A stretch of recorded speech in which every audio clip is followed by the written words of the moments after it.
इस लेक्चर में हम Dehing Patkai and Raimona national park के बारे में डिस्कस करेंगे। ये आप देख सकते हो जी असम का मैप, ये अपना हिंदुस्तान है, यहाँ पे असम, ये असम का मैप देख रहे हो। असम के कुछ इंपॉर्टेंट नेशनल पार्क और वाइल्ड लाइफ सेंचुरी हैं, जैसे मानस नेशनल पार्क है, यहाँ पे औरंग नेशनल पार्क है, काजीरंगा, दिब्रू सिकोवा, और यहाँ पे पोबितोरा वाइल्ड लाइफ सेंचुरी है। और यहाँ पे इसके वेस्टर्न पार्ट में है जी ये देहिंग पटकई, और ये आपका जो है ना रायमोना नेशनल पार्क, ये वेस्टर्न पार्ट में है। अभी रिसेंटली न्यूज़ में क्यों आया है जी? क्योंकि असम ने इसको नोटिफाई किया है। देहिंग पटकई जो यहाँ पे एरिया है, ये वाइल्ड लाइफ सेंचुरी थी पहले, इसको डिक्लेयर कर दिया है कि 7th नेशनल पार्क होगा ये असम का। अभी तक 6 थे, अब 7 नेशनल पार्क हो गए असम में। अब नेशनल पार्क को डिक्लेयर कैसे करते हैं जी, पहले ये समझते हैं, फिर इस पार्क के बारे में डिटेल से डिस्कस करेंगे। नेशनल पार्क को डिक्लेयर कौन कर सकता है, पहले तो ये बताओ आप। देखो जी, नेशनल पार्क को क्या है, आप ये बताओ। हमारे कॉन्स्टिट्यूशन में 12 शेड्यूल हैं, उनमें से 7वां शेड्यूल है, उसमें 3 लिस्ट दी गई हैं 7th शेड्यूल में, एक स्टेट लिस्ट, सेंट्रल लिस्ट और कंकरेंट लिस्ट। यानी कि स्टेट लिस्ट में जितने भी सब्जेक्ट मेंशन है उस पर स्टेट गवर्नमेंट नॉर्मल सिचुएशन में लॉ बना सकता है, कानून बना सकता है। और सेंट्रल लिस्ट में जो सब्जेक्ट हैं उन पे सेंटर बना सकता है।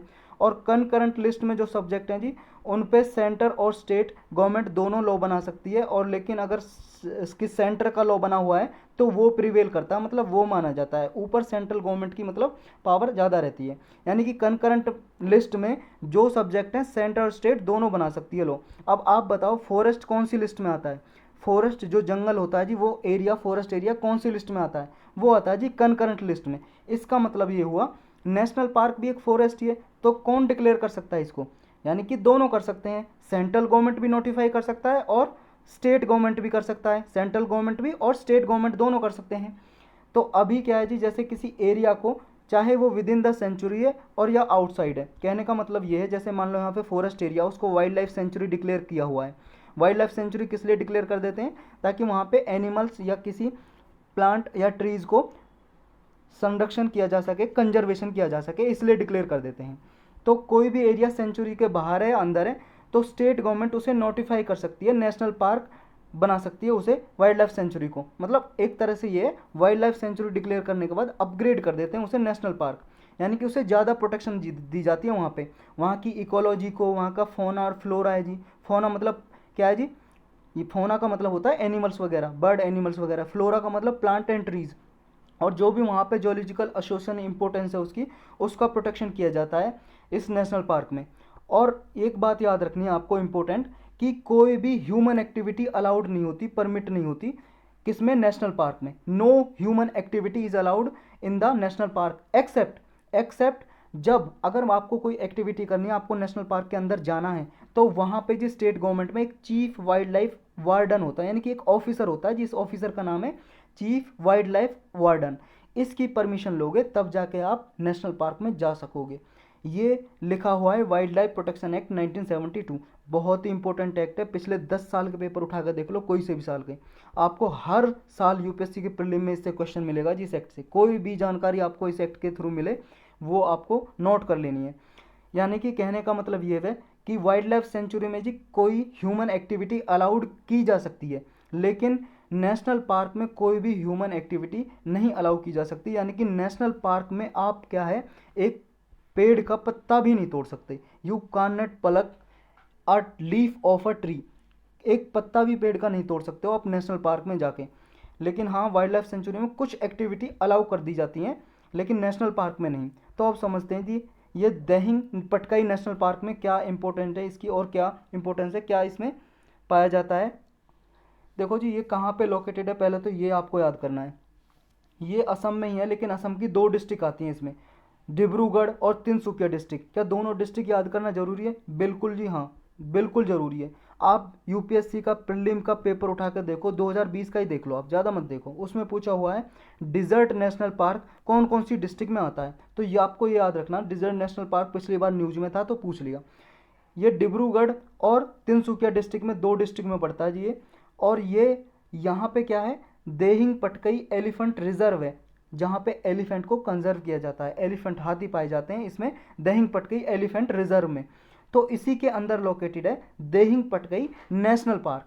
कहने का मतलब ये जंगल है जी, फॉरेस्ट एरिया, ये एलिफेंट रिजर्व डिक्लेयर कर रखा है, एलिफेंट रिजर्व, और इसी के अंदर डिक्लेयर कर दिया देहिंग पटकई नेशनल पार्क। तो ये यहाँ पे क्या है, इस डिस्ट्रिक्ट में कोल और ऑयल रिच डिस्ट्रिक्ट है जी ये, मतलब कि यहाँ पे कोयला भी पाया जाता है और ऑयल पेट्रोलियम वगैरह पाया जाता है जिससे डीजल और पेट्रोल बनते हैं। ये यहाँ पे जिस जो सेंचुरी है Dehing Patkai wildlife century है, जिसको नेशनल पार्क में अपग्रेड कर दिया है, ये सेंचुरी के पास एशिया की सबसे ओल्डेस्ट रिफाइनरी है जी, जो पेट्रोलियम से पेट्रोल डीजल बनाती है, रिफाइन करती है। वो दिग्बोई जगह है, यहाँ पे दिग्बोई जगह में है सबसे एशिया की सबसे ओल्डेस्ट रिफाइनरी। और ओपन कास्ट कोल माइनिंग भी होती है यहाँ पे लीडो में, लीडो जगह का नाम है। ओपन कास्ट कोल माइनिंग का मतलब है कोयला की खदान है जी, कोयला निकालते हैं यहाँ से। तो यहाँ पे इसके पास है Dehing Patkai wildlife century के पास।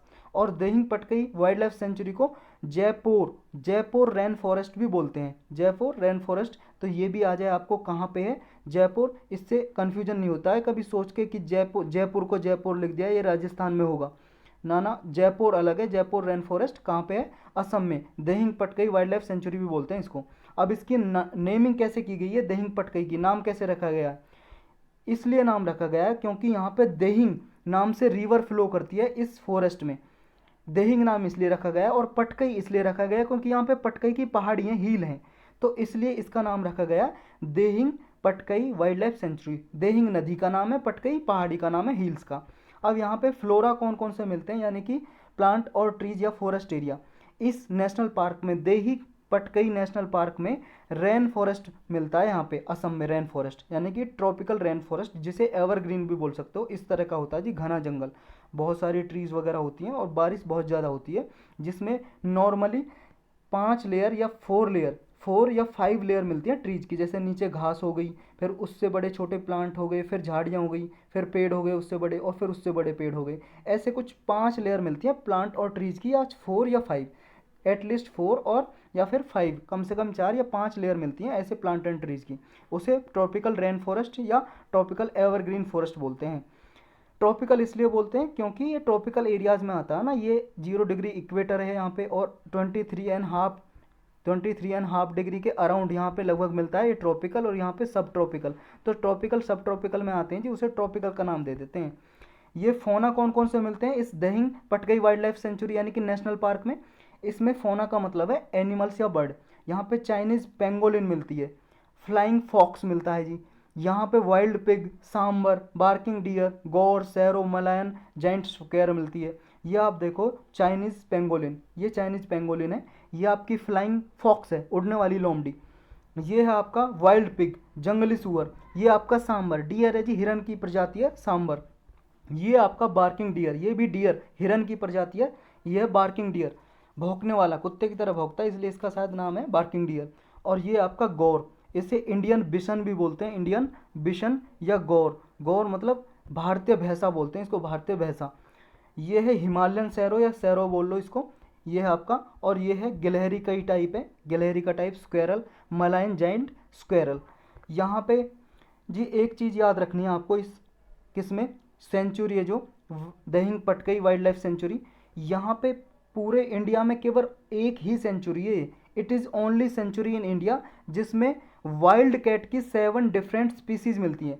मतलब जो जंगली बिल्ली होती है जी, उसकी कुछ प्रजाति होती हैं, कुछ टाइप होते हैं, डिफरेंट टाइप्स हैं, उसकी 7 स्पीसीज केवल और केवल पूरे इंडिया में यहीं पे मिलती हैं, सातों की सातों प्रजाति। जैसे टाइगर भी तो बिल्ली की प्रजाति का है। Leopard, clouded leopard, leopard cat, golden cat, jungle cat, marbled cat, ये सातों के सातों स्पीसीज इंडिया में केवल और केवल इस वाइल्ड लाइफ सेंचुरी में मिलते हैं, Dehing Patkai wildlife century. ये आप देख सकते हो, ये टाइगर आपने देखा ही होगा। ये है जी लियोपार्ड, और ये है क्लाउडेड लियोपार्ड, और ये क्लाउडेड कैट है, क्लाउडेड कैट यानी कि लियोपार्ड कैट बोल सकते हो आप। और ये है आपका गोल्डन कैट, और ये है जंगल कैट, और ये है आपका मार्बल्ड कैट। इसकी पूंछ बहुत ही भारी होती है इसलिए मार्बल्ड कैट है जी, याद रखना इसे। यहाँ पे असमीज मकैक भी मिलता है, मकैक का मतलब है बंदर की प्रजाति मिलती है, ये असमीज मकैक यहाँ पे। इसमें जी एक चीज़ और याद रखना है, यहाँ पे सबसे ज़्यादा हाईएस्ट कंसंट्रेशन मिलती है किसकी, वाइट विंग्ड वुड डक। ये बतख की प्रजाति है, बतख की, वाइट विंग्ड वुड डक बोलते हैं, इसका पूरा नाम है। वाइट विंग्ड इसलिए बोलते हैं क्योंकि ये वाइट इसकी विंग है ना, फीदर, इसकी पंख हैं, इसलिए इसका नाम है white winged wood duck. Wing का मतलब है फीदर या पंख बोल सकते हो आप। अब नेक्स्ट आता है हमारा Raimona national park. Raimona national park यहाँ पे बोडोलैंड टेरिटोरियल रीजन है, असम में ही एक एरिया उसके अंदर मिलता है रायमोना नेशनल पार्क। ये पार्क इंक्लूड करता है, इसका नदर्न पार्ट क्या है जी, रिपू रिजर्व फॉरेस्ट था इसका नदर्न पार्ट, उसी को डिक्लेयर किया है रायमोना नेशनल पार्क। इसके वेस्टर्न मोस्ट साइड में मानस नेशनल पार्क है, मानस नेशनल पार्क जो हमने देखा था असम के मैप में, मानस नेशनल पार्क। और यहाँ पे इंडिया भूटान का बॉर्डर भी लगता है।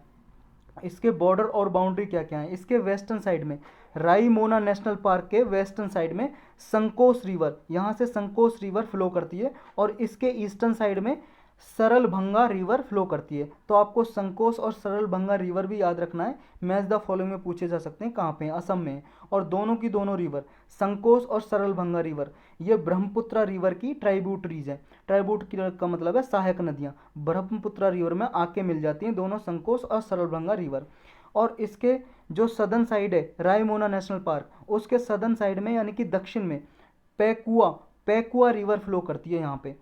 ट्रांस बाउंड्री कंजर्वेशन लैंडस्केप है जी ये, यानी कि ट्रांस बाउंड्री का मतलब ये है यहाँ पे और भी सारे, मतलब जैसे भूटान है यहाँ पे लगता है असम के साइड में, तो भूटान की जो वाइल्ड लाइफ सेंचुरी और नेशनल पार्क है उसका एरिया टच करता है यहाँ से रायमोना नेशनल पार्क में।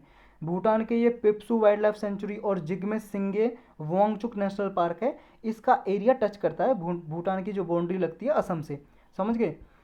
यहाँ पे फ्लोरा और फोना कौन से मिलते हैं, यहाँ पे देखो जी ये गोल्डन लंगूर मिलता है, गोल्डन लंगूर, ये आप देख सकते हो गोल्डन लंगूर की प्रजाति ये गोल्डन लंगूर है जी।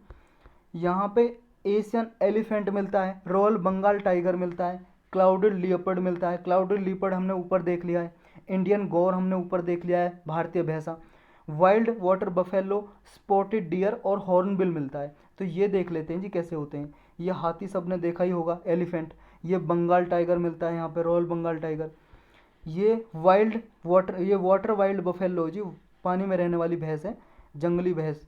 ये आपका स्पॉटेड डियर, हिरन की प्रजाति है, इस पर स्पॉट स्पॉट बने होते हैं इसलिए स्पॉटेड डियर है। ये आपकी हॉर्नबिल, ये एक बर्ड है, पक्षी। और कौन कौन से नेशनल पार्क पाए जाते हैं असम में, देखो जी असम, एक बात याद रखना है, असम 3rd नंबर पे आ गया अब नेशनल पार्क में।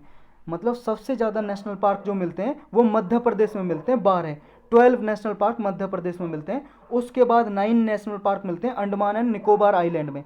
और उसके बाद 3rd नंबर पर आ जाता है असम, क्योंकि अब 7 हो गए असम में, 7 नेशनल पार्क।